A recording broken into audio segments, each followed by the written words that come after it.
Why is this thing on your calendar? Your iPhone X is ready.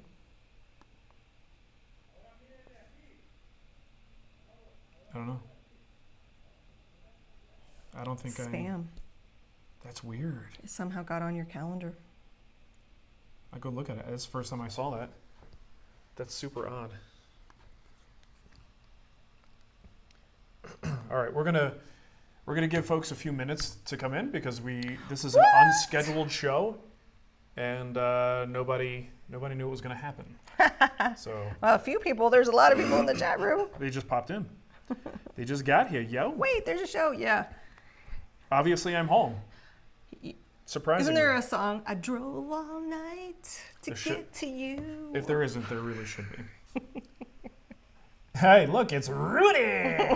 I listen to that show just because when you're on a 14-hour drive and you run out of stuff to listen to, you start to listen to your own stuff. And I've done that before where I listen to lazily. Yeah, I was cracking myself up with that whole Rudy thing. I'm like, man, that guy is funny.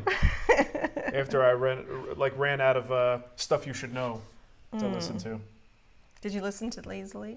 Yeah, I told you I caught up and I got the second. I was all upset when you had the wrong enclosure. I know. I had the don't know weights. what happened with that, but.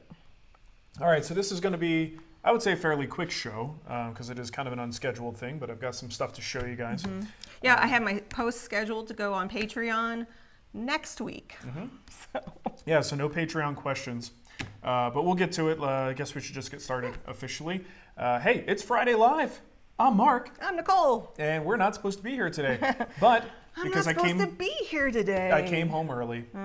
So I had so much planned. I know you were going to quilt, you were going to play video games. I did none of it. And I ruined it all by coming home It's early. okay. It's all right. No, our kids, I don't know what, they were off something fierce with you gone. They miss Daddy. Even though I'm like the primary caregiver for Ava, she just was not happy. She loves me. She said, I lost my daddy. I can't find my daddy. So, Your daddy's in Texas. Texas. How was Texas? Texas was fantastic. It was a little warm. Was it warm? Yeah, it's hot there. Yeah. A little humid. So I guess we should just update you. I did wind up going to Texas. I left on the weekend. I arrived Sunday night. We started working on Monday. Went to Philip Morley's shop. So we are doing a project in the guild. For Philip, it's his kitchen table. It used to be a dining table. It has since devolved into a kitchen table, a smaller version of a dining table. So I arrived on Monday and we just hit it hard and got this stuff done. And you guys synced up. We synced up. Yes, we did. And we, it was great. Sometimes you just you hit it off with somebody and it just flows. So we worked all day Monday, Tuesday, and then a little bit of Wednesday morning. Do you think they can hear that? Probably.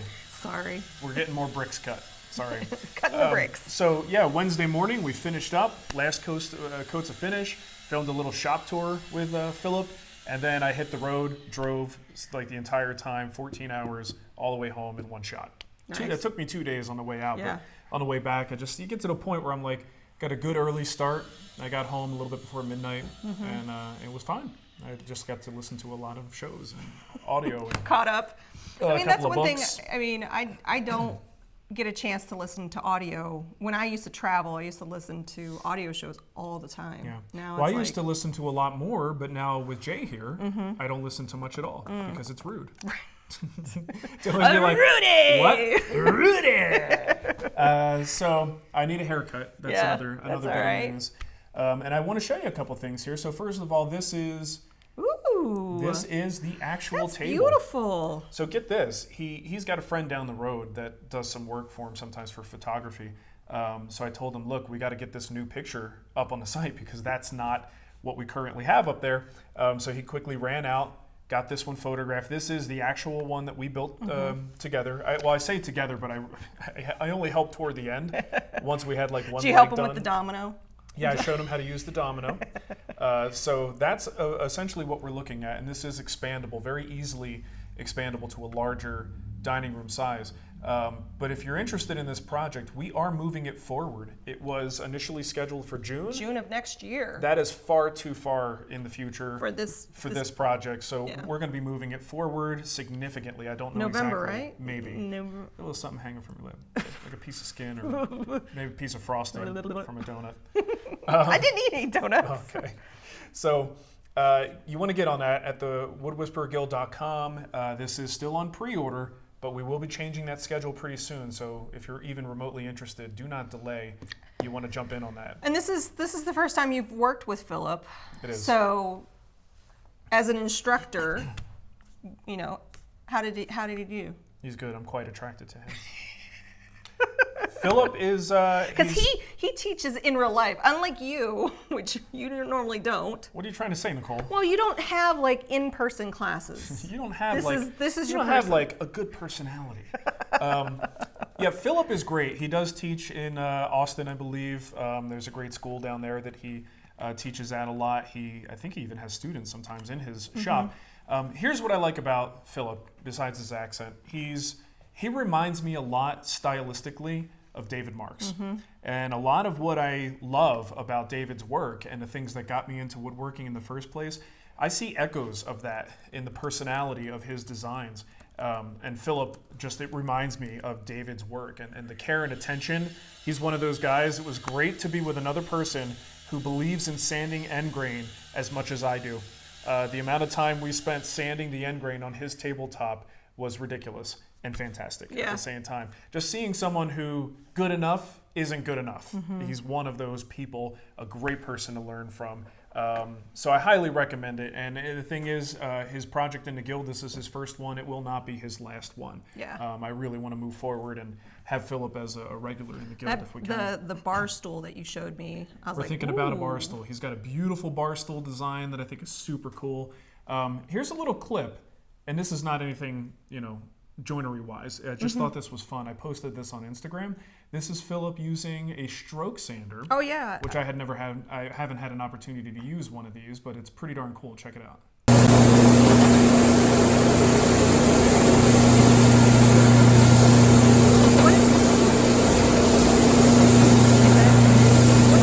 That's a belt.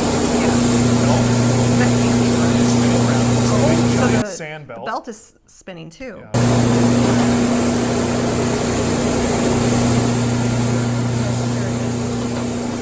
How that works. Yeah, so basically the big belt is moving around and it sits above the workpiece. He's got a platen in his hand that's bringing it in contact with the tabletop. So it's a lot, in a way, it's doing a lot of the same things you would do on a wide belt sander, where you just send the piece through and the drums are moving, but he actually can control where he's making contact, and it is the surface. Rip headphones. Sorry, dyslexic dog. You blew. Yeah, did you see how high that was? Oh, sorry. Never listen to this show with headphones, man.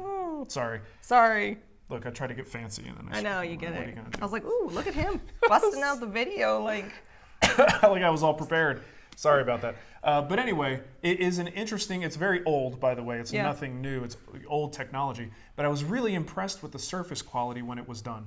A lot of times, wide belt sanders, drum sanders, you see very deep grooves cut in the grits that they use. Yeah. And then you have to sand or scrape those grooves out after it's done. This was near perfect. It really didn't need a whole lot of work afterwards. So very, very impressive little tool. And homemade. Oh yeah. Yeah, he made it that. is not a manufactured, Because that particular one. he was trained. He's from London, and he was trained in England, right? Yes. As a jointer. A joiner. A joiner. Yeah, and he came to the U.S. and started working here, and it's a whole thing. So I'm going to put really his good dude. Instagram handle in the chat so you can see some of the other work that he does. 'Cause Yeah, he's and- actually a great follow. And Jeff not Jeff. Vincent wants to know if we could see the bar stool. Look him up, Philip Morley Furniture, and look at his gallery. You'll see the bar stool in there. This is the funny thing. When I showed that on Instagram, I think probably 30 times on my post, someone let me know that DiResta has one. So, of course, we couldn't go too far without someone reminding us that DiResta also has one of those. That's great. So, in case you guys didn't know, Jimmy DiResta has one too. has a stroke sander. Just, What's Philip Morley's Instagram? I don't know. Philip Morley Furniture, I think. I'll use the Googles. Domino sucks for life. You're not a big fan of the Domino. Okay, so that's about it on that stuff. I do want to show you something really quick over here. This is not a... Oh, I like his rocker too. Yeah, his rocker's beautiful. Wow, he has a really nice, that's a beautiful rocker. New product here, or at least a newer version of a product from our friends over at Clearview. Disclosure time, they sent this to me for free so that I could check it out because they know I reviewed these in the past. Yeah. Gave the Clearview very bad marks. Yeah. Then they came out with a new version, which was much improved, and then this is a even updated, further updated version from that. So as you can see, it's brand new. I haven't had a chance to use it. And again, disclosure, they did send this to me for free. They did not pay us for an ad, but I really like the folks at Clearview. I think they're great people, and they do make good products. So I wanted to make sure you guys were aware of this. So they've made some improvements. The housing up here is really nice, and I did put them side by side, trying to figure out exactly what the differences are. You know, this is just engineering stuff. Like they make the Cyclone better. Yeah. Whatever that means, it's better, right? But in case you don't know, this is a Cyclone separator. It's a great investment. If you attach like a shop vac to this, this will wind up sorting out most of the dust and debris. So only the finest stuff makes it through into your vac. So if you are sick of paying for filters in your shop vac or dust extractor, this is a great thing to purchase because it's something that goes in between and then winds up filling all your dirt and dust inside the bucket, empty that out, and then you don't have to replace filters all the time. So Kevin wants to know what's the price point on this Clearview. It's usually, I don't know, look it up. I don't even want to say. I know it's like 100 something, 129. I think it's usually, their price point is usually a little bit more than a Dust Deputy. CV06 Mini. CV06 Mini. Yeah, get the current price on that.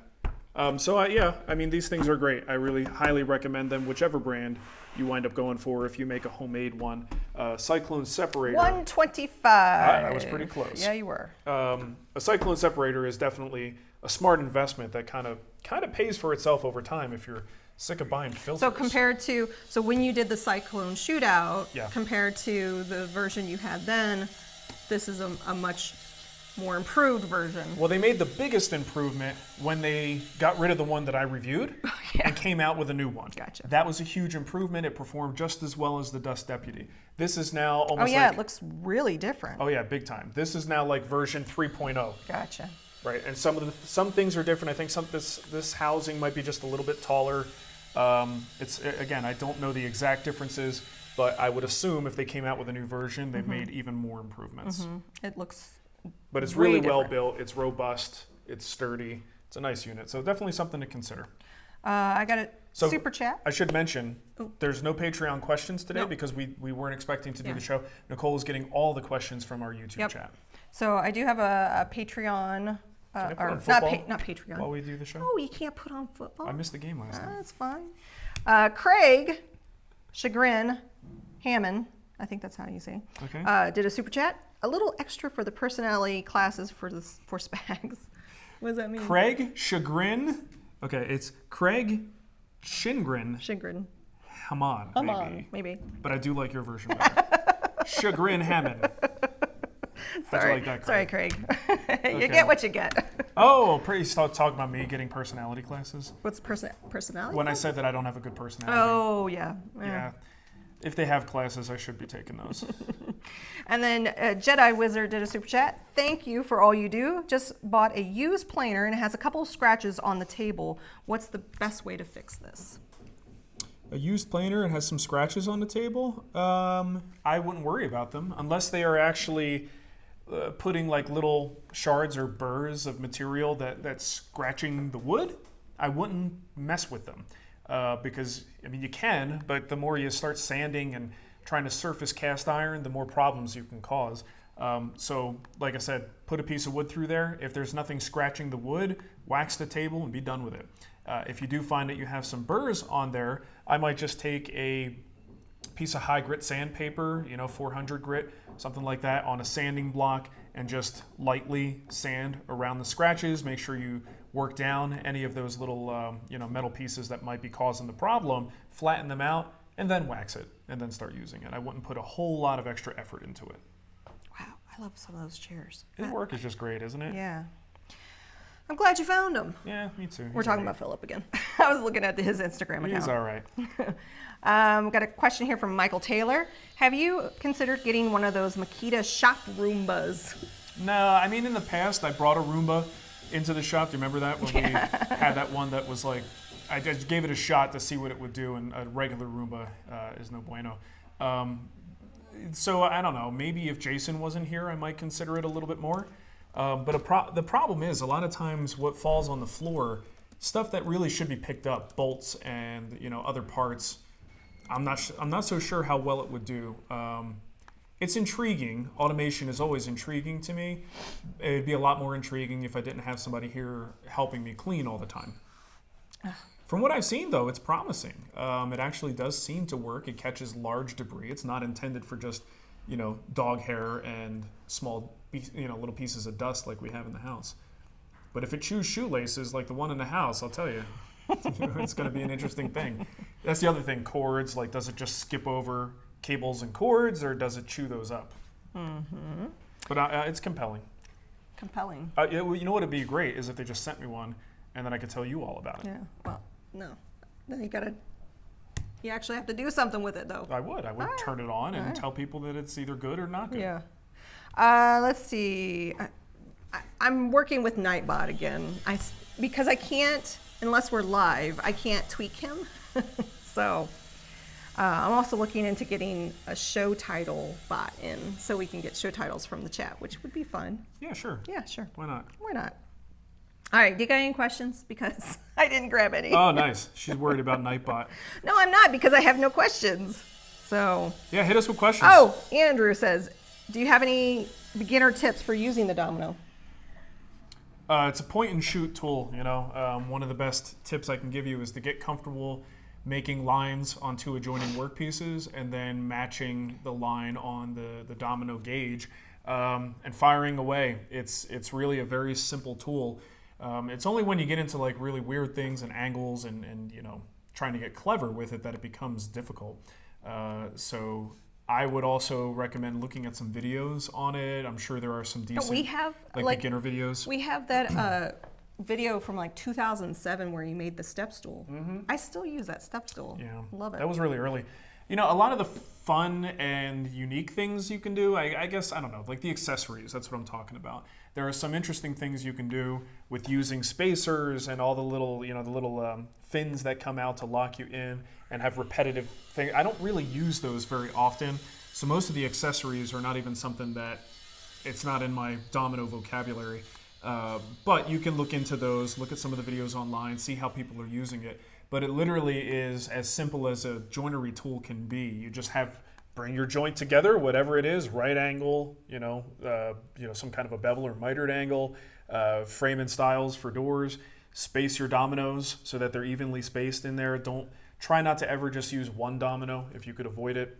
Sometimes you have no choice, but a lot of times if you could put two smaller dominoes, I'd rather see you do that than one bigger domino because you can help resist racking forces, keeps your joints a little bit more stable. All right. Troy wants to know, he's building a table out of hickory. Ugh.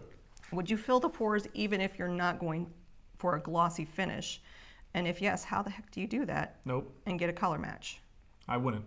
The one way to get a color match is to try to use something that's pick a color that's in between all the colors on that hickory board and fill it with that, or use the clear stuff. Someone in the chat room will be able to remind me of the brand. There's a clear pore filler that you can use, which is obviously going we have it in our Amazon store too. I never remember the name. Aquacoat? Aquacoat, yeah. Yep. So try that stuff. But back to the beginning of the question, I don't see any reason to, unless you have a functional reason why you don't want grooves or anything in the surface. I would just leave them alone. I don't see any reason to fill them. It's just going to complicate finishing for you.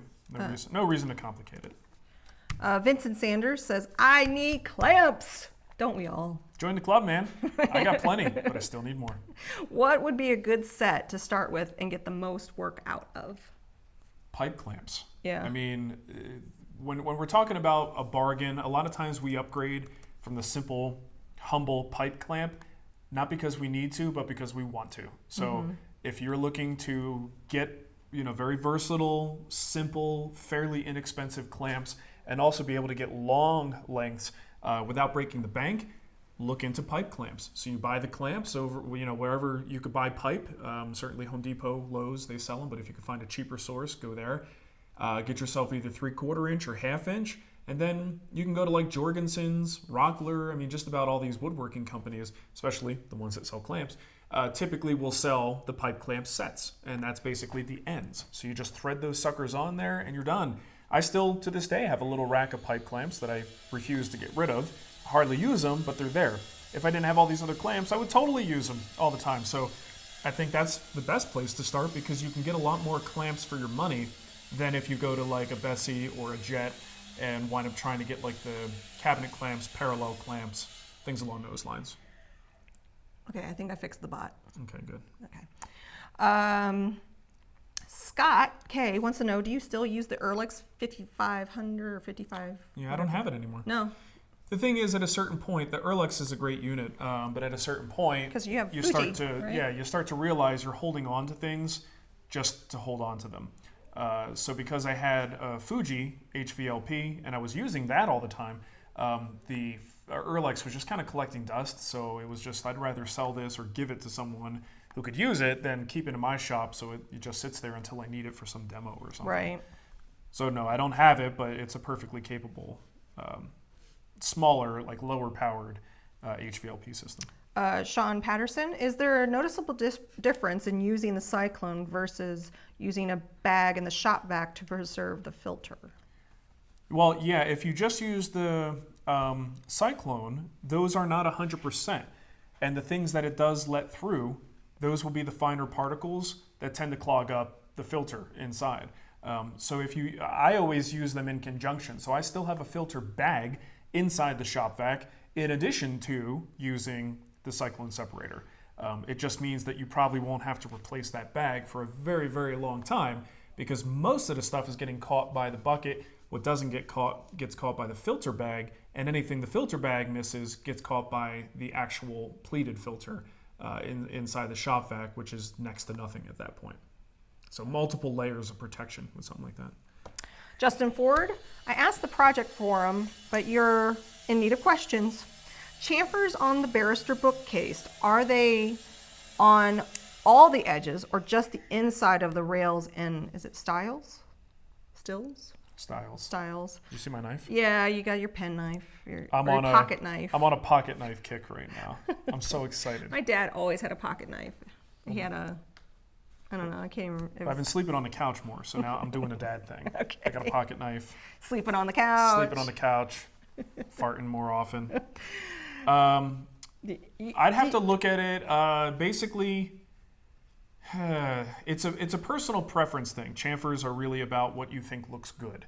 So I would have to go, and I think I saw your question. I just haven't had a chance to answer it.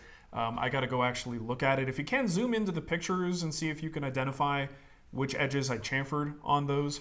But I will go look at it and answer your question to give you an exact idea of what I did. But keep in mind, it's just a decorative element. So if you like the way it looks, then go ahead and chamfer it. But I would say most of the edges, if they are exposed edges that you're going to touch, those have been chamfered. You chamfering me? Don't you chamfer me. Don't you chamfer me. I'm a little bit subdued today. I'm still tired from that drive. Yeah. You're going to talk about this? Oh, I brought it in here so you would fix it. So. Oh, I'll fix it. One of the things that I've learned as I've gotten older is that I have a favorite spatula. Yeah. I always have you think about it. You have a favorite spatula. Oh, you know you do. You know you do. This is my favorite spatula. And somehow Duggee got it. And he's chewed it all up. Yeah. And so Mark's like, what are you going to do with that spatula? I'm like, it's wood. Fix it. So I brought it in here. So you know what I'm going to do? Put some epoxy. I don't care. Just make. I'm going to tape it. And then I'm going to fill it with epoxy. That's and I'm going to cast an epoxy handle for Nicole. That's totally fine. Maybe he won't eat it next. I still don't know how he got a hold of it. If he eats it. Did you take that outside when you were barbecuing?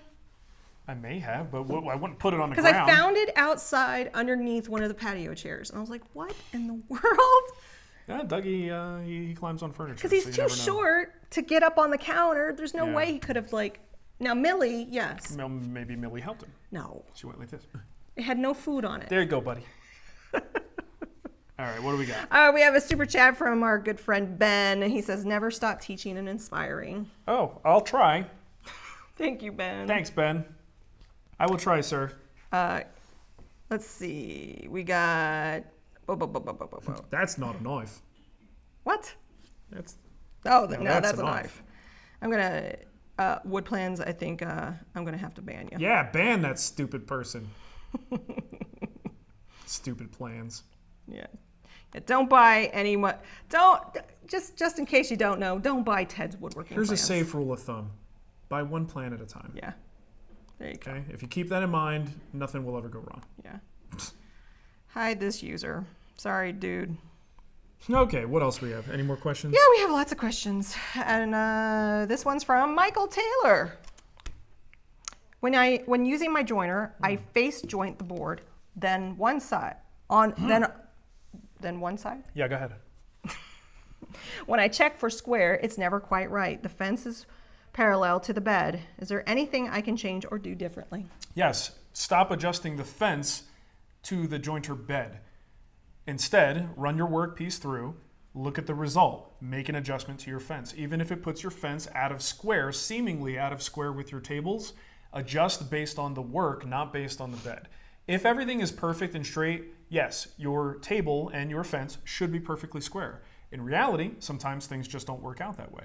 So I do this all the time. If my work, and I check it with a square, doesn't come out nice and square, I find out where the error is, which way I have to tilt my fence, and I give it a little bit of a nudge, and then I rejoint. And then a lot of times, it comes out perfectly square. It's the way it works. So just look at the work and not the tools, see if you can make that adjustment. Now, you brought up the jointer. I have to stand corrected on something I said in a previous show. So remember someone asked me about jointing a face, then going to the planer. I'm going to get right ahead of you. No. Okay. Is my I'm going to talk to them. Do you remember a couple weeks ago, someone asked why they see that some people will joint a face, then plane the other face, then go back to the jointer, and I made a joke about they only do this if they have a Fitbit because they want to do extra steps, right? Well, I talked to Philip, and he has a habit of doing this, and he actually has a logical reason. So I wanted to convey this because it's kind of a correction. So in his situation, Philip doesn't have helical heads on his planer or jointer. So he will do one face, then he goes to the planer, cleans the other face, then comes back to the jointer. The reason he does this is because he's got straight knives, so he has to be a little bit more concerned about grain direction. And when you joint one face, that face has to go against the fence. So it limits him, if he only joints one face, it limits him to which direction he could run that board through. But if both faces are cleaned up and planed and nice and flat, he could pick which face makes the most sense and turn the board however he wants to get the best cut across his jointer. So my answer last time was I was being funny, trying to, but I really didn't see a reason why anyone would do it. I'm thinking like a person who has helical knives and helical cutter heads on all of his jointing and planing tools. If you don't, and you have to be more concerned about grain direction, there is a logical, not Fitbit-based reason why you might want to do this back and forth thing. Fitbit? Oh, Stay get with your- the program, to girlfriend. get your strokes To in. get your steps. Strokes. I don't know. What is going on? I don't know. I don't use a Fitbit. Okay. Got to get my strokes in today. You're the best. William Chirac. I'm working on the sculpted rocking chair right now. I'm having issues with the inside of the horns, which is end grain. I still have scratches at 320 grit. Should I go higher or just expect to see some scratches? Well, ideally, you want to get rid of the scratches. The best way to do that is to go down in grit, not up. If those scratches are there, chances are they were made by your carving tools or by lower grit sanding. So the idea would be to go down until you get rid of the scratches and then more consistently and more aggressively work it as you go up so that the scratches just aren't there by the time you get to 320. If you continue with 320, it can be done, but you may be there for a while trying to get low grit scratches out of the surface. Scrapers are also great for that because if you get a good little, like a little gooseneck scraper, where are my goosenecks? Well, in there somewhere. You get a gooseneck scraper in that little horn area, and if you can scrape it, you're going to cut through a lot of layers very quickly and get those sanding marks out of there. It just looks better in the end. Don't kill yourself over it. Like if you get sanded to 320, put a little water on there and take a look at it. Chances are you won't see those scratches. But if you're being really picky about it, and a lot of us like to be, you do want to get those scratches out. Richard Clements asked, have you ever thought about adding more IoT stuff in your projects you're making? And so I said, hey, Richard, what's IoT? I consider myself a techie person, but I didn't know what IoT was. Well, you should take that back then. Believe me. I know a lot of stuff, know tech, but I didn't know Internet of Things. There's probably a lot of people who wouldn't know that. Yeah, Internet of Things is kind of old at this point. Yeah. I mean, it's still, what's being done with it isn't. But there was a point like 2 or 3 years ago where every other article that you read on like new tech and new devices coming out was like Internet of Things, Internet of Things. It was like a buzzword. Really? Yeah. I missed that. So anyway, he's asking about that. So Probably like not. light bulbs. Well, you integrated the charging station. That's not IoT. Yeah. Not to me, anyways. Okay. Probably not. I mean, the stuff I make doesn't really call for that. I think if you wanted to incorporate more IoT in the type of things I build, Thermostats. it would be like a good example of shoehorning because I really want to. Right. Like, You know who I'm going to put a sensor in these dog bowl holders to let me know when a dog food's empty. Gotcha. You know, like that kind of thing. You know who you should follow who probably does that kind of stuff all the time? I like to make stuff. There you go. That's kind of Bob's territory, That's right? Bob. Yep. The bub. All right. Chris Calnassi. Hey, Spags. I have some very figured cherry for a chest. Making the panels, and I get a lot of clash with figures between the boards. Suggestions? The panels are wide enough where I need a few boards. Use less figured cherry. Figure is one of those things. That's what he has. It's a wild card, man, because it's doing what it wants to do. So a lot of times if you're incorporating a lot of figured material, you just got to let it go and try to get something to happen. But a lot of times you don't see the figure until you view it from a certain vantage point, you get a certain light on it, and a lot of times until you get finish on it. So if you're going with a lot of figure, look at the overall grain structure, your cathedral patterns, your main grain lines, and make sure those look good, and then let the figure do what the figure is going to do. You're going to Otherwise, what do you do? it's easier to just get less figured boards and have it be a little bit more bland, and then you don't have the competition between figure from one board to another. But outside of like trying to match them up the best you can based on what you see, there's really not a whole lot you can do. All right. Harry M. says, if you could have either a jointer or a planer, but not both, which one would you go for? There's an article on our website, Yeah. old article that gets linked to a lot. Which comes first, the jointer or the planer? And my answer to this is always the planer. I think the planer is a more versatile tool.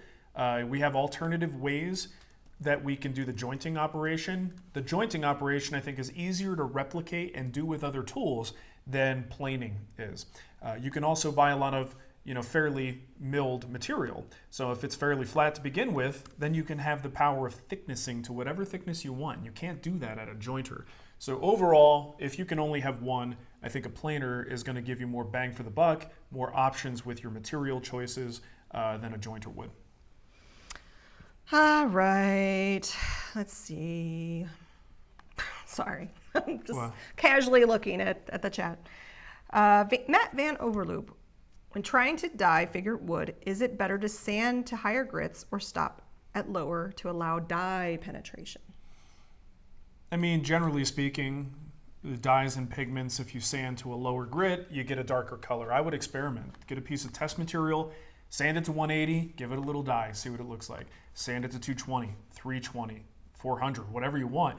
But generally speaking, the higher the grit, the less penetration you get. So you can use that as a tool to help shade and help get the color you're actually looking for.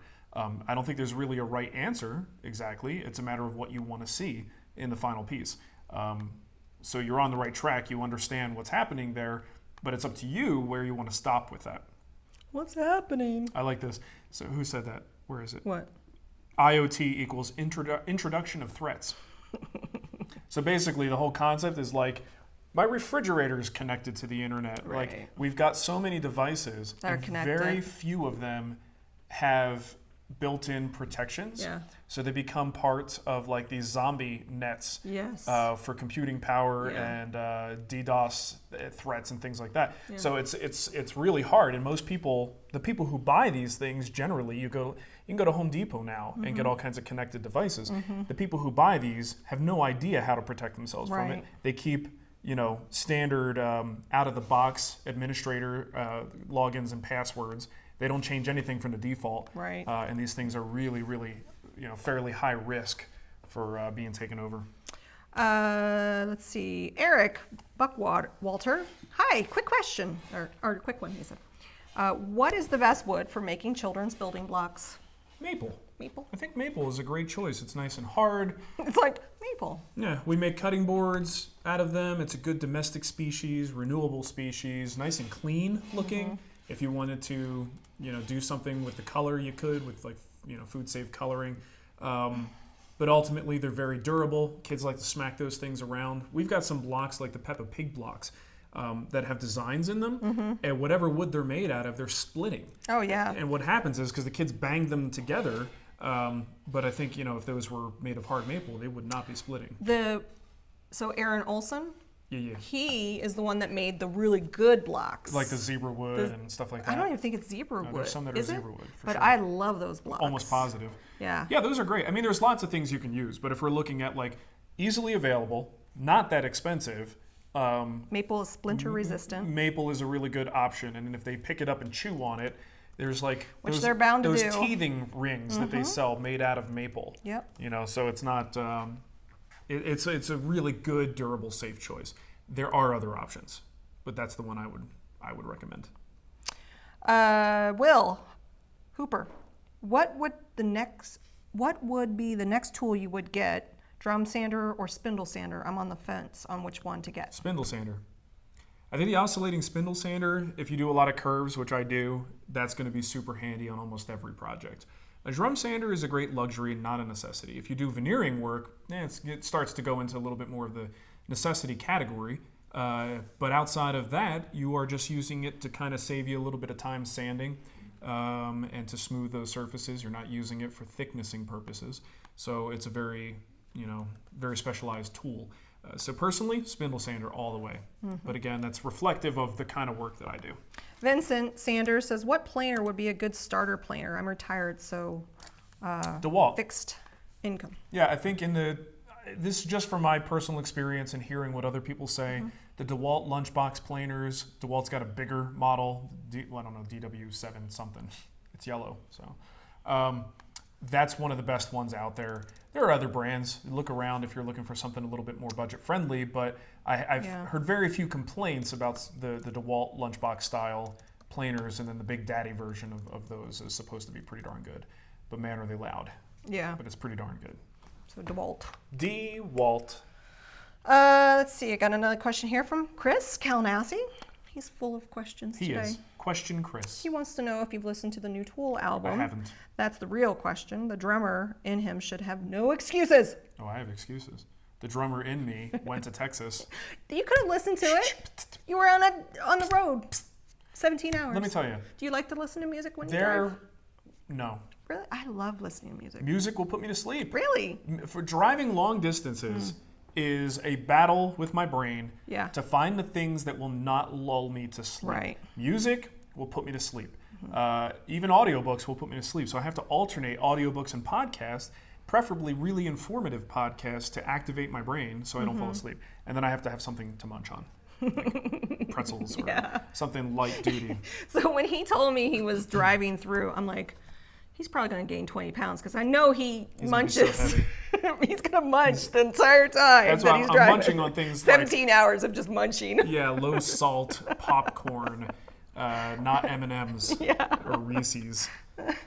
So no, I haven't had a chance. I know Tool's great. I love Tool. I just gotta get into the mood to listen to music. Yeah. Let's see. And let me tell you, the internet, Yeah. not a whole lot of it. No. Between here and Texas, not a whole lot of Well, internet. that's why you got to put it on your phone. There were Download it. times where the GPS stopped working and I had to go to the list mode to see what my really? next step was because it just was a blank screen. Oh, wow. Yeah, it was pretty bad. Interesting. Yep. Interesting. Josh, man. Hello, Mark and Nicole. Watched the latest shop tour video. Oh, good.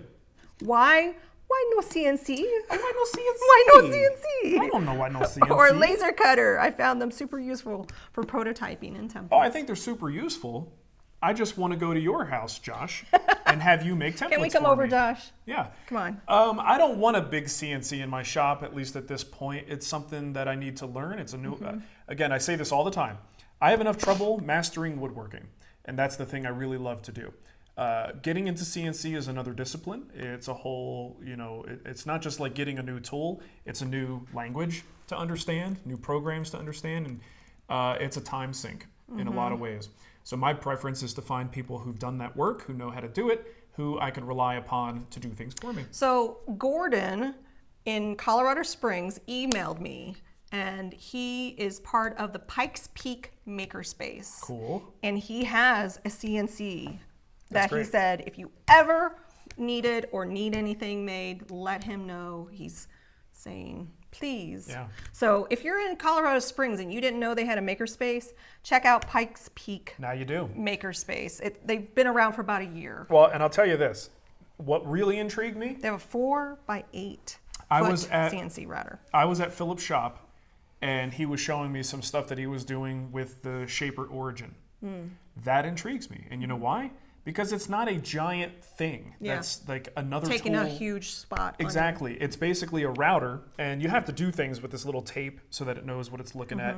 But if you're talking about making smaller scale templates and things like that, I was really intrigued by it. Now, I don't know that I'm going to go jump out and get a shaper origin tomorrow, but it had intrigued me in a way that regular CNC has not. I just envision CNC being a rabbit hole that'll drive me nuts. Bobby Lavore says, Ron Swanson's brow is particularly furrowed this morning. Yeah, I got him pinched. I got him pinched in just the right spot. He's like this. Yeah, I mean, the other thing with CNC is when you're into production and speed, that's where it really comes in handy. And if I were building furniture for clients, I probably would do something like that because I make a thing, that thing goes on my website, then people want to buy that thing, and I have to make it multiple times. The way that I would work, every time I do a project, I'm reinventing the wheel. I show how to generate templates. I show how to make them yourself. And I do it, and then I might never go back to that project again. So having a CNC to make templates is really not that useful to me because I'm not teaching people how to make CNC templates, right? I'm doing it more of an old-fashioned way because of the nature of what we do. So it's just not something that is required of me as much as it might be for other people. Matthew wants to know, have you thought about using 3D printers for templates? I mean, Definitely not. because then you got to store the filament. Well, look, a and, 3D like- printer for a template, correct me if I'm wrong, folks who know more about this stuff, that sounds like a really bad way to make a template. No, it's plastic. Right, but you're forming something from nothing as opposed to using, I mean, if that's all you have, fine. You design it in your program. No, I and understand then how 3D printers work. I'm just saying you have to use a bunch of material to create this template. Yeah. Whereas a CNC or some kind of a cutter would take a sheet good Right. and make a template out of that. Way more efficient to cut a shape than to build something up from Yeah. nothing. I'm just It saying depends on the 3D. efficiency I mean, doesn't make a whole lot of sense to me. but there's a lot of different kind of 3D printers out there now, like the market. So there Okay, might be more look, efficient Reed, ones. everyone agrees with me. And by everyone, I mean like two people. So, Wait, see, my Chris, argument Chris is Kalnowski, settled. he agreed with Chris you. agrees with me. It's done. Yeah. Plus, 3D printers are pretty small. You know, Yeah. a lot of them are small, and if you need a 4-foot template, Mm-hmm. you're kind of dead in the water. Yeah. Curtis Poston just did a super chat and said, I want to try some bent lamination, but I don't have a drum sander. You've shown using a sled in the planer. What is the limit to how thin you can go with that technique? Time to buy a drum sander? Yeah, time to buy a drum sander would be a good way to go. I mean, if you're doing a lot of this, drum sander, hands down. If you want to use the planer, how thin you can go is how thin do you dare go. And I think you might even have to find the lower limit on your planer. A really good, heavy-duty, stable planer, you could probably take that surprisingly thin if it's on a sled, backed up. But if that thing even thinks about bowing up or popping up at all, it's going to snap in the planer. So you could safely go, I mean, I could probably safely go down to 1/8 of an inch on my planer, but I've never really pushed the limit. So I don't have a really good answer other than you can do this, sacrifice a piece, and try it and see how low you can go before you have problems. Chances are you're not going to destroy the sled. You'll just destroy the laminate that you're sending through there, but you got to try it. All right. I got a question here. I already have all my questions. You look for a question.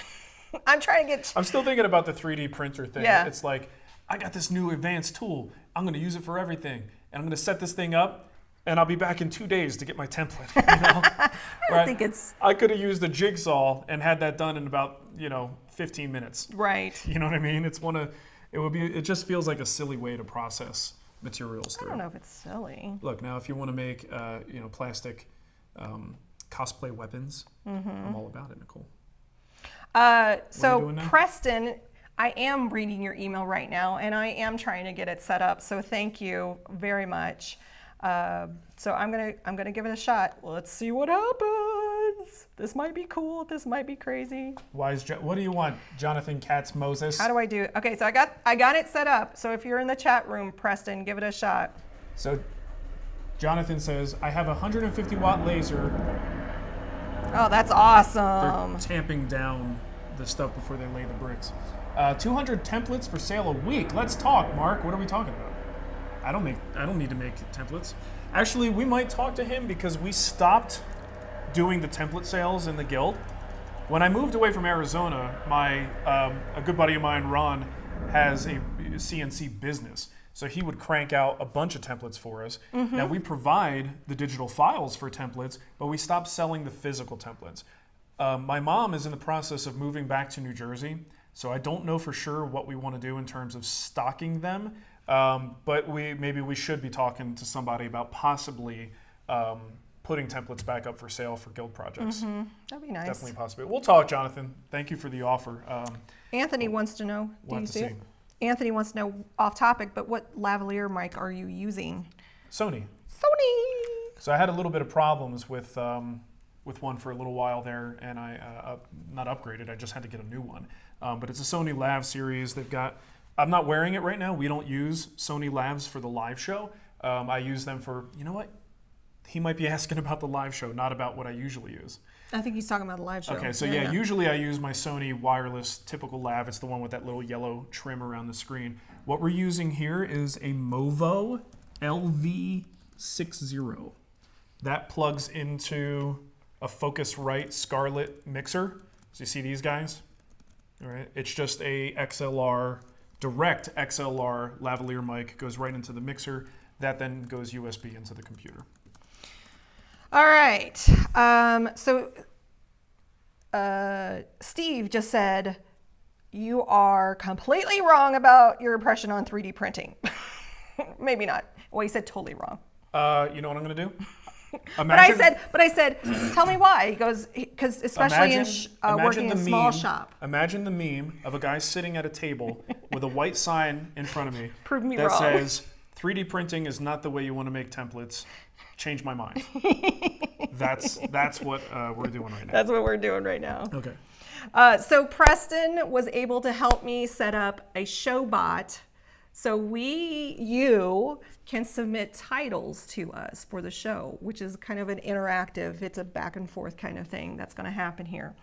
So if you're in the YouTube chat right now and you do !S and then your show title, it will actually go to a queue that we can pick. !S? Yes. Could they have made that more difficult? No, it's just !S for show like title. How I asked that like Chandler? Oh, yeah. Could you have made that more difficult? Could you have made that more difficult? There you go. Made it into a show Can title. someone suggest the title, 3D Printing Sucks? No. No? No. Come on, I want the clicks, It has baby. to be friendly. You can't use cuss words or Nightbot will get you. Okay. But see, it says submission has been added. Okay, cool. So Preston, I just need to know where I need to go now to see these. Yeah. But yeah, this is really neat and fun. So Okay. I like that we got it set up because we were only going to be able to set it up if we were live. So I was juggling getting you questions and reading email and doing all that Sweet. fun stuff. So Someone says we need to do 3D printing for bobbleheads. We have bobbleheads for our wedding. we did. We still have them too. Mark loves making. Mark them. loves making templates. That's awesome. There you go. See, 3D printing. That's the thing. 3D printing is wrong for templates. Change my mind. That's the show title.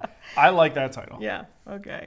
But here's the cool thing. Once a title has been submitted, when I find out what the URL is, people can go to it and they can vote. That's cool. So you can vote them up. That'd be fun.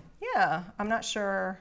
I want to do I want to really take a cue from YouTubers and title it 3D printing sucks, change my mind, and I'm not doing any more videos. Right? Like really get people Mark to wanna is a watch this curmudgeon. video. Yeah, the MP. I'm curmudgeonly today.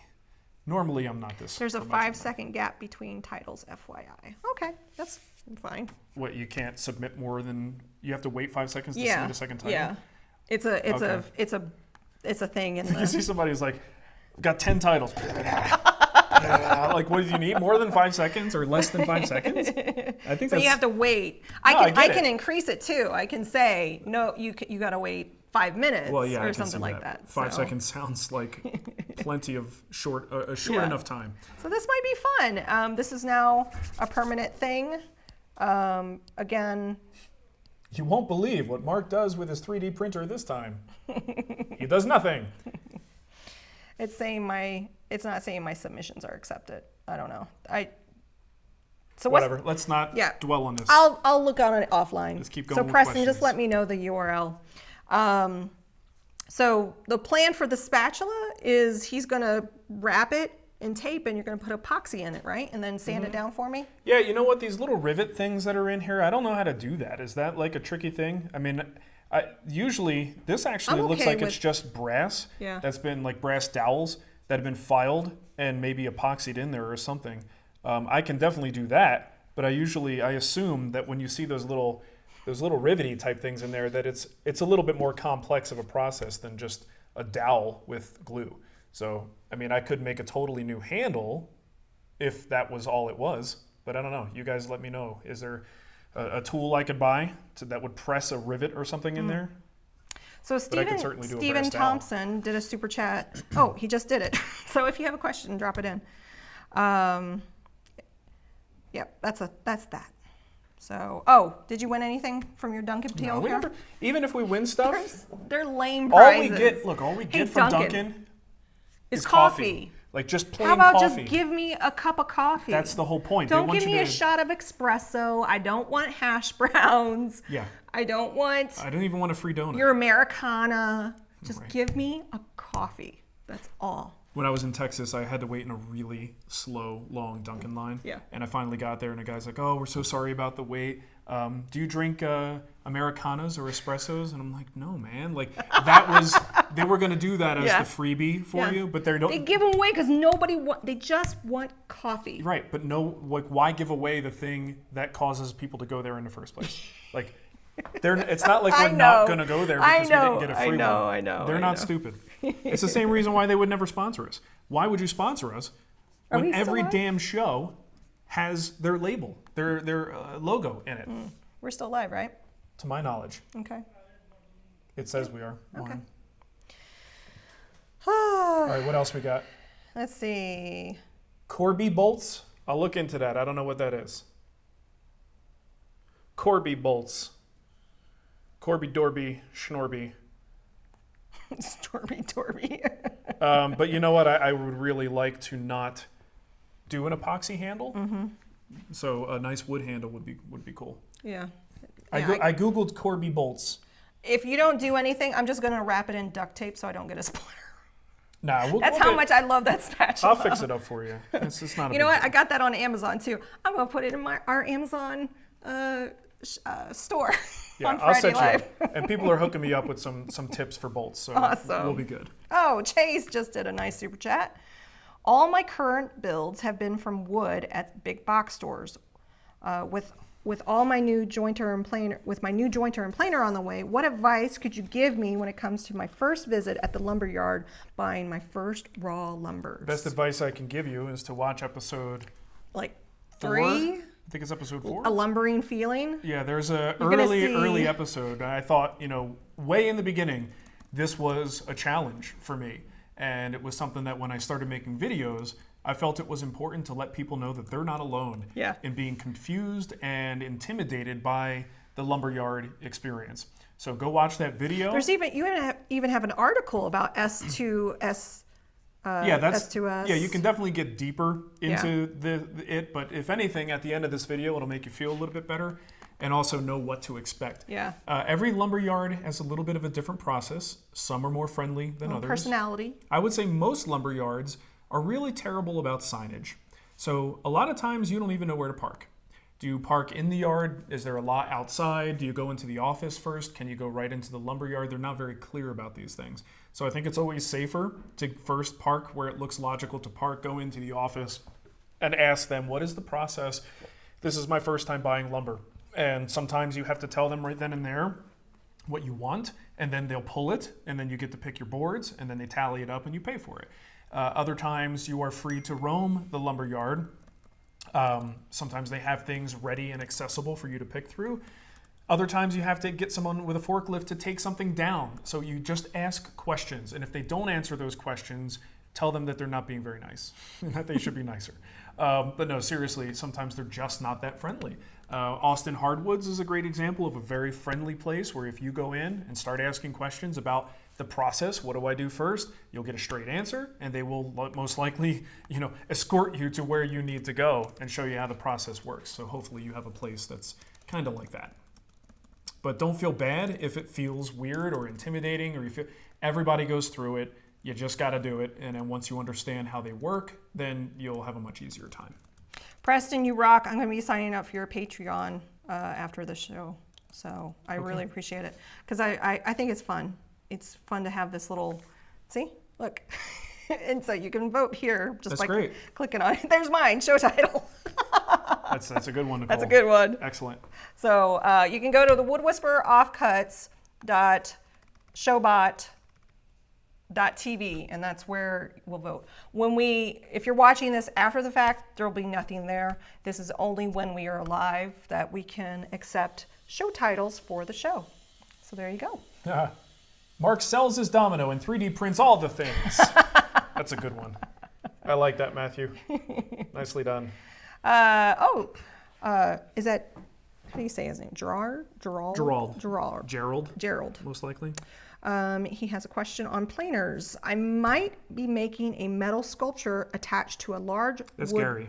Oh, that's Gary. Whoops. The name started with a G. That's good enough for me. Yeah, sorry. So where's Gerald's question? I don't see it. We don't see your question, Gerald. I don't see it. Throw it in the chat again. Throw it in the chat again. Until then, I'll deal with Gary's. He's making a large metal sculpture attached to a wood background, basically 6 foot tall by 3 foot wide, and it's going from Arizona to Washington.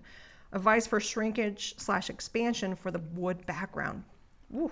I don't know. Is it plywood? I don't know. I mean, it sounds like plywood should be sort of stable. If he's asking, my assumption would be that it is not plywood. Gotcha. 6 foot tall, 3 foot wide. Well, I guess 3 foot wide. That's not going to be plywood. Yeah. Well, why not? 3 foot wide plywood? Yeah, it comes in sheets that are 4 foot wide. No, I'm thinking thick. Right. Okay. Yes. I'm like, I've never seen a sheet of But plywood. as if that's any better, you're thinking 3 foot thick solid wood? I don't know. I don't know. Here's Nicole coming in with her boards. Hold on. This one's a little heavy. 3 foot thick. What would that be in quarters? Someone do the math on that one. I don't know. Funny. Good one, Nicole. Thanks. That's basically a log, by the way. Yeah, That's what we call that. I don't know, man, because it depends on how you've attached this thing, and I haven't seen your method of attachment. Obviously, the metal will not move, and the wood will. So in the method of attachment, if you haven't allowed for a little bit of expansion and contraction, something that holds the sculpture to the board, but still allows that board to expand and contract in slots, you might be in trouble. I don't know that you will, but you definitely might. So that's what I would think about, is how at those points of attachments, can you use slotted screw holes or something like that to allow it to still expand and contract along the grain. And with any luck, hopefully the sculpture will be attached so securely that it also helps this wood panel, which sounds very large, to stay flat.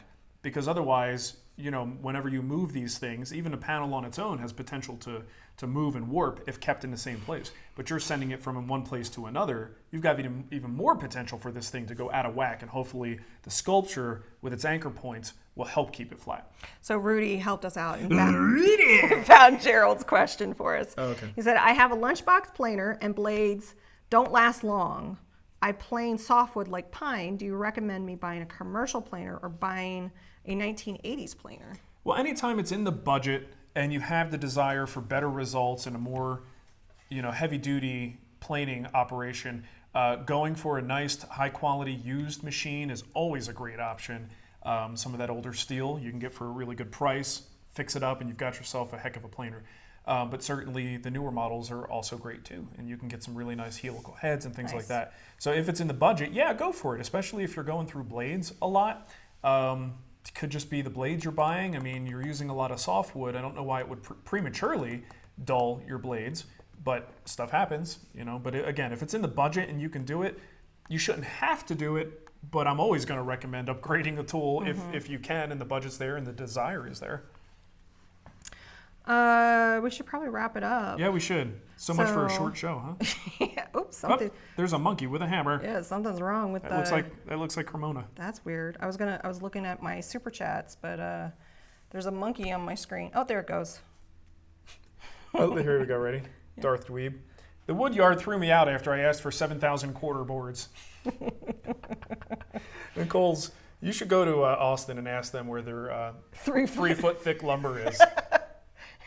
I was told I'm supposed to be buying that's kind of 3 foot thick lumber because you can't get that in plywood. Actually, you can. You can. Yeah. You just ask for like the entire pallet of plywood. It's usually about 3 feet thick. Just glue it all together. Put a little glue, and Nicole, you are ready to go. Okay, what else we got? Anything? I think we're good. Do you want to pick a winner? All right. This is a really important question. Chris wants to know what the heck is with Cremona in all these little boxes. Cremona is still working on his spice case project in the guild. His easy project. This was supposed to be the easy project for him. A light duty project, physically small, that he could do quickly, would be at a lower cost, people would enjoy it, you know, that whole thing. He started it before I started the bread box.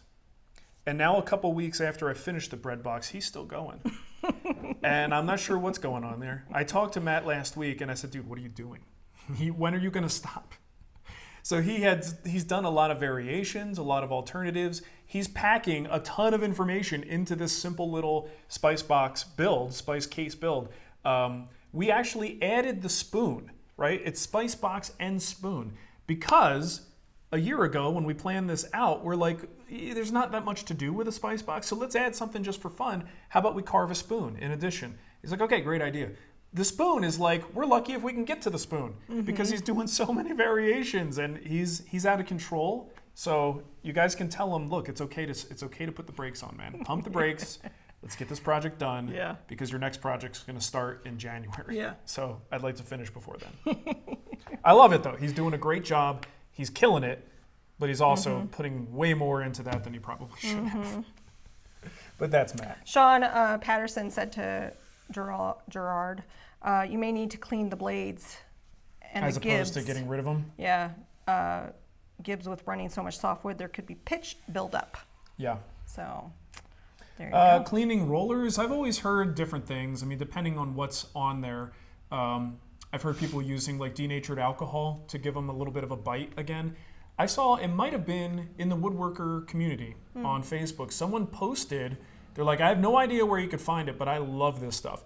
It was actually a spray can of a rubber roller cleaner of some type. I don't know what's in it. but the guy swears by it, and it probably is, you know, maybe something out of the printing industry or something. I don't know, but that's what this dude uses. So maybe look for a product like that. But in the past, when I had rubber rollers to deal with, I would clean the gunk off and then use some denatured alcohol, and that seemed to work for me. Chat room is probably going to give you some good suggestions for that too.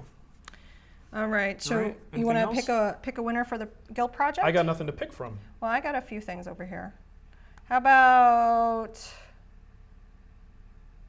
let's give it to Curtis Poston. Curtis, if you're still watching, this is me saying email me at nicole@thewoodwhisperer.com, and I will get you set up with a free guild project. Nice. Congrats, Curtis. Thank you, Enjoy the Curtis. project, man. All right. Anything else? Are we pretty good? We can look at the show titles. You wanna do that You want now? to pick we can pick a show title real quick. So. I don't want to get in the habit of doing that because that's boring for people to watch. You know what I'm saying? Yeah. The show title that won is honestly too long. Who cares? Well, look, what's the difference? It's on the know. Offcuts channel. I know. No one watches this I after know. the Mark fact. sells his Domino and 3D prints all the things. There you go. That's it. You're going to go with the most votes. If you don't do that, then what's the point? I will say I won't always do that. Well, we have the reserve the right to override if we feel it's necessary. Yes. Because if someone like does Bodie McBoatface or something, we might want to change that. No. Yeah. You guys are the best. Give me a legit title. I see Todd's in the chat room. Hey, Todd. Really cool thing. Todd's been editing video for us now. Gosh, for almost a year. It's going to be a year pretty soon if it hasn't already. Driving through Texas, I saw a city on the map that I'm like, I've heard of this city before, and I'm thinking, racking my brain. Our editor Todd is in that city. That's where he lives, and I was like, dude, we got to stop. I'll meet you at Dunkin'. We'll hang out. So I got to meet Todd and his 2 kids, and it was a blast. Had a good time. And his kids are great. They reminded me of our kids because they just wanted to play on a phone and an iPad the whole time. Hey, you know. Which is exactly what our kids would do Yeah. in that scenario. But Todd's a great guy. But it was great to put a face with the name and someone we work with so closely to actually meet him in person. So thanks for taking the time, Todd. I like Preston's Showbot McShowface. There you go. Woody McWoodworker face. Bodie McBoatface for The life. introduction of Showbot. Yeah. Well, thank you very much, everybody. Yeah, thank you so much. Have a wonderful weekend. And you know what I'm going to do after this? I'm going to build a lumber rack, a vertical lumber rack in the shop. And I will make a video of it. And I will then post that video on the YouTubes. And I'm going to be sure not to market that to children because I want to make money. Oh, yeah. Did you guys hear about that whole thing? Oy. Oh, look it up. The FCC suing YouTube. It's going to be a lot of people complaining about it soon. Another adpocalypse is coming. Yep, pretty much. This one actually I think is going to be even more damaging. But anywho. All right, have a wonderful weekend. I'm going to go put on some deodorant. Bye. My pits stink.